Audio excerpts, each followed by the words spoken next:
परिवार है उसने भी आरोप लगाया कि हमारी जो कन्या थी या बेटी थी उसकी हत्या की गई है। लगातार परिवार की तरफ से भी ये कहा जा रहा है। पीजी जो है उसके थर्ड फ्लोर पर और ऐसे अय्याशी के अड्डे थे। तो क्या ये सच में अय्याशी थे? कौन इसमें मिली भगत है? क्या मकान मालकिन का क्या रोल है? सियासत नहीं होती तो मुद्दे नहीं उभरते, क्योंकि आप देखिए कि अच्छे अच्छे लोगों को न्याय नहीं मिलता। यहाँ तो एक उस बेटी का मामला है। नमस्कार, मैं हिमांशी राजपूत और आप देख रहे हैं भारत एक्सप्रेस डिजिटल। पटना में नीट की तैयारी कर रही छात्रा को लेकर हत्याकांड और दुष्कर्म मामले में एक और नया मोड़ आया है। दरअसल पहले प्रभात मेमोरियल हॉस्पिटल की मेडिकल रिपोर्ट ने यह दावा किया था कि छात्रा के साथ किसी भी तरीके का कोई दुष्कर्म नहीं हुआ है, लेकिन अब पोस्टमार्टम रिपोर्ट सामने आई है जिसने इस पूरे खेल को पलट कर रख दिया है।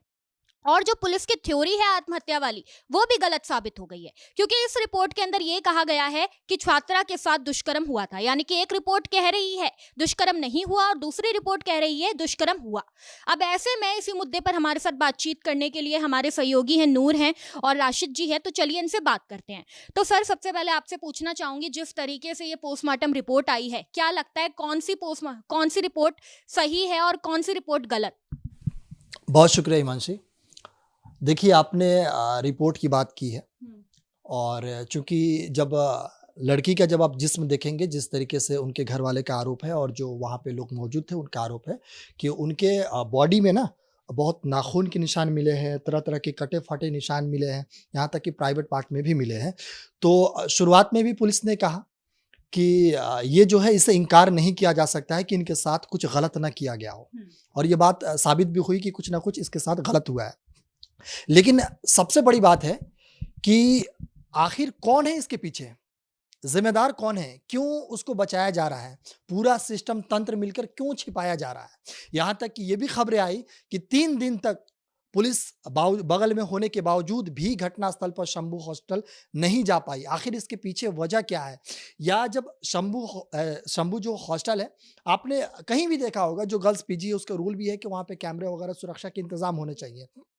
लेकिन कैमरे जो है, जो वीडियो है, फुटेज है, वो सार्वजनिक क्यों नहीं किए गए? ऐसे तमाम तरह के सवाल है और ये छोटे सवाल है, क्योंकि आम जनता के सवाल है कि ऐसे सवाल है तो क्यों सवाल है?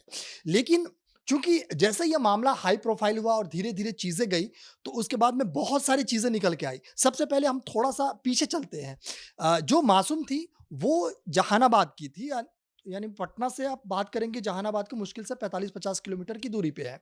5 की जनवरी का ये पूरा मामला है और 5 जनवरी को वो जहानाबाद से पटना आती है। उसके बाद में अगले दिन वो बेहोशी हालत में पाई जाती है और उसके बाद में तमाम तरह की जो चीज़ें आपने कहा, ज़िक्र किया, और तमाम तरह की मीडिया रिपोर्ट्स में ये चीज़ें चलती हैं। लेकिन चूँकि हम लोग अभी देखिए पीछे भी है कि ये सब मामले खुलासे हो रहे हैं वहाँ पे, जब मीडिया जा रहे हैं, कई चैनल, निजी चैनल ये बातें भी प्रमुखता से उठा रहे हैं कि वहाँ पर वीआईपी गाड़ियाँ शाम में आने के बाद में लाइन में लग जाती थी, और वो वीआईपी गाड़ियाँ क्यों लगती थी? कोई भी फॉर्च्यूनर गाड़ी क्यों आके शाम में पीजी के बाहर लगती? आखिर वो कौन लोग जाते थे? कहाँ जाते थे? ऐसे तमाम तरह के सवाल है और फिलहाल पुलिस इसी एंगल से छानबीन भी कर रही है कि आखिर ये मामला क्या है। दूसरी बात ये भी निकल के आई है कि पीजी जो है उसके थर्ड फ्लोर पर और ऐसे अय्याशी के अड्डे थे। तो क्या ये सच में अय्याशी थे? कौन इसमें मिली भगत है? क्या मकान मालकिन का क्या रोल है? ऐसे तमाम बिंदुओं पर पुलिस जो है जांच पड़ताल कर रही है। लेकिन फिलहाल सवाल यही है कि वो मासूम जो नीट की जो छात्रा थी, वो अपने ख्याल, अपने बहुत सारी उम्मीदें, परिवार की उम्मीदें, माँ बाप की उम्मीदें, बहुत सारी चीज़ें लेकर आई थी, लेकिन वो उम्मीदें टूट गई। कहते हैं ना कि क्या क्या ख्याल बांधी थी नादा ने अपने दिल में, पर ऊँट की समाई कब हो चूहे के बिल में। चूँकि ये एक अलग चीज़ है, लेकिन मैंने यही कहना चाह रहा हूँ इस शेर के माध्यम से कि वो लड़की, वो मासूम क्या क्या ख्याल बांधी, दिल पे बांध के आई थी कि डॉक्टर बनूंगी, समाज सेवा करूंगी, लेकिन क्या वो उम्मीदें उनकी पूरी हुई? और इसके पीछे क्या, कौन इसके पीछे जिम्मेदार है? क्यों इतने दिन के बावजूद भी आखिर वही घिसी पीटी बस ये चीजें निकल के आ रही है? आखिर इसके पीछे क्यों जिम्मेदार है? कौन है इसके पीछे जिम्मेदार?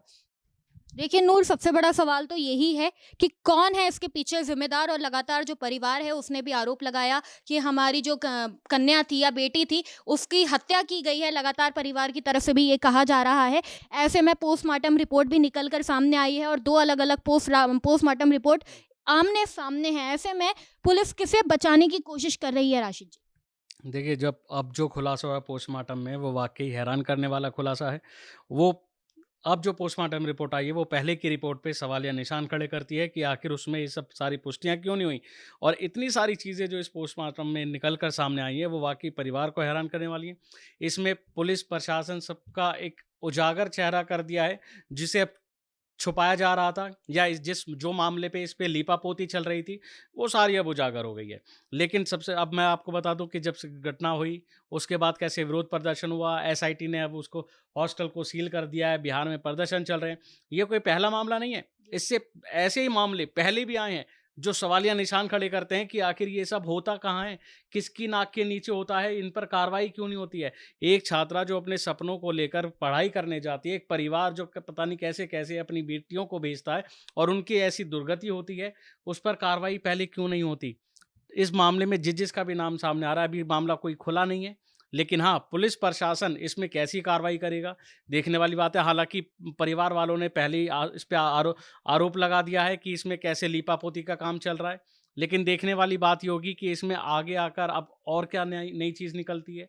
इसमें कोई खुलासा करे, या तो उस हॉस्टल के यहाँ जो लड़कियाँ हैं, वो इसमें आके बयान दें, है ना? कई सारी चीज़ें हैं, क्योंकि देखिए और सबसे ज़्यादा पुलिस प्रशासन इस पर अब रवैया उसका कैसा होगा?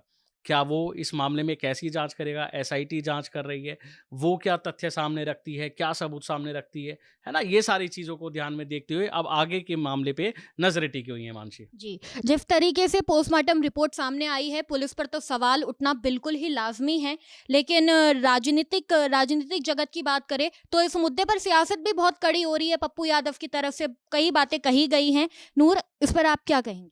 हिमांशु, बहुत अच्छी बात कही आपने कि और अभी राशिद जी ने भी यही कहा कि चूंकि पुलिस की सबसे बड़ी लापरवाही इसमें है, चूंकि 3 दिन तक अगर नहीं जाना घटनास्थल पर, और चूंकि ये भी खबर निकल कर सामने आई कि पुलिस ने अपने ड्राइवर को सीसीटीवी फुटेज और जो भी चीज़ें संबंधित उसे ले जाने के लिए उसे मंगवाया था। लेकिन सबसे बड़ा सवाल यह है कि क्या 3 दिन के बावजूद भी साक्ष्यों के साथ खिलवाड़ नहीं किया गया होगा? क्या सीसीटीवी फुटेज वैसे होंगे सुरक्षित? यहाँ तक कि जब वीडियो जब हॉस्टल के जब वीडियो वायरल होते हैं, उसके अंदर में जो कमेंट्स होते हैं, तरह-तरह की चीज़ें वो कमेंट्स होते हैं, क्या इतने अश्लील वीडियो जहाँ पे रहने वाली चीज़ें हैं, आखिर इसके पीछे कौन है? क्या ज़बरदस्ती ऐसा हो रहा था इसके पीछे? लेकिन सबसे बड़ा सवाल ये है कि ये सिर्फ़ शंभू हॉस्टल का मामला नहीं है। ये मामला जो है पूरे पटना में है कि आखिर शंभू हॉस्टल जैसे, पीजी जैसे कितनी और पीजी है जो इसकी कैद में है। क्या पटना, राजधानी पटना में सरेआम सेक्स रॉकेट चलता है? पुलिस प्रशासन के नाक के नीचे क्या सीएम भी वहीं बैठते हैं, सारी चीज़ें वहीं बैठते हैं, लेकिन उसके बावजूद भी इतनी बड़ी घटनाएँ हो जाती है और 3 दिन तक चूँकि चित्रगुप्त थाना वहाँ नहीं पहुँचती है, ये सबसे बड़ा सवाल है। अब आपने कहा कि सियासत होती है, क्यों नहीं सियासत हो? अगर सियासत की वजह से आम जनता के मुद्दे अगर ऊपर उठते हैं, आम जनता के मुद्दे अगर उजागर होते हैं, तो ये सियासत भी ज़रूरी है और ये सवाल भी ज़रूरी है। चूँकि अब पप्पू यादव ने और बाकी तमाम नेताओं ने ऐसे सवाल उठाए हैं, तो उसके बाद जाकर के अब प्रशासन के अब जू रेंगी है कानों पर और एसआईटी फटाफट बनी है और उसके बावजूद भी वो अलग-अलग एंगल से जाँच कर रही है। लेकिन फिलहाल अभी तक जाँच हो रही है। देखिए मामला कितने दिनों का है, 5-6 तारीख की मामला है और आज देखिए कितना समय हो गया, इसके बावजूद भी मामला अभी जाँच हो रहा है। अगर ऐसे जाँच होंगे तो फिर कैसे आगे बढ़ेंगे? तो जैसा कि नूर ने भी बताया, सियासत भी लगातार हो रही है और 2-2 पोस्टमार्टम रिपोर्ट आई है। अब जो है मामला एफएसएल पे भी जाएगा, यानी फॉरेंसिक रिपोर्ट भी सामने आएगी। बिल्कुल आनी भी चाहिए, क्योंकि और जैसा कि मेरे साथी नूर ने कहा कि इस मामले में सियासत बहुत ज़रूरी है। हिमांशी, अगर सियासत नहीं होती तो मुद्दे नहीं उभरते, क्योंकि आप देखिए कि अच्छे-अच्छे लोगों को न्याय नहीं मिलता। यहाँ तो एक उस बेटी का मामला है, जो परिवार इसके लिए न्याय की मांग कर रहा है, न्याय के लिए लड़ रहा है, क्योंकि उस बेटी के साथ ऐसा हो गया। और ये बात ये है कि पुलिस की नाक के नीचे ये सब होता है।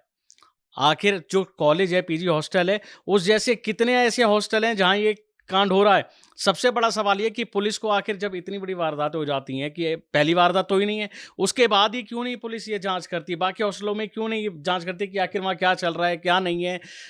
पुलिस प्रशासन सबको पता है और देखना है कि आखिर इस मामले में क्या होगा, क्योंकि देखने वाली बात यह है कि अब ये मामला जो है जोर पकड़ता जा रहा है। सियासत होती है तो मामला निकलता है, और जब मामला निकलता है तब इसमें और राज खुलेंगे, उजागर होंगे। अगर ये मामला नहीं उभरता तो हम वही रिपोर्ट सच मान लेते जो पहले आई थी, जिसमें किसी भी चीज़ की कोई उसमें कमी नहीं दिखाई दी थी। लेकिन जब बाद में पोस्टमार्टम रिपोर्ट आई, उसमें पता चला कि उसके साथ कितना अत्याचार हुआ, कितना दुर्व्यवहार हुआ, कितना उसके साथ किया गया। अगर वो पोस्टमार्टम रिपोर्ट जो आई, अब उसमें देखना चाहिए कि पहली रिपोर्ट गलत क्यों आई और किस किस ने वो रिपोर्ट गलत कराई और कौन कौन उसमें शामिल था। आखिर इस पे किसी का दबाव तो नहीं, या इस पे बदला जा रहा है, या कोई दबाव बनाया जा रहा है, पॉलिटिकल प्रेशर है, क्या है? ये सारी चीजें जांच का विषय है, और इसी के बाद किसी कदम पे पहुंचा जा सकता है। हिमांशी, इस मुद्दे पर लगातार बड़े बड़े खुलासे हो रहे हैं, कभी पोस्टमार्टम रिपोर्ट सामने आ रही है, और इसी के चलते अब देखना ये होगा कि आगे इस मुद्दे पर क्या कुछ होता है। देखते रहिए भारत एक्सप्रेस। नमस्कार।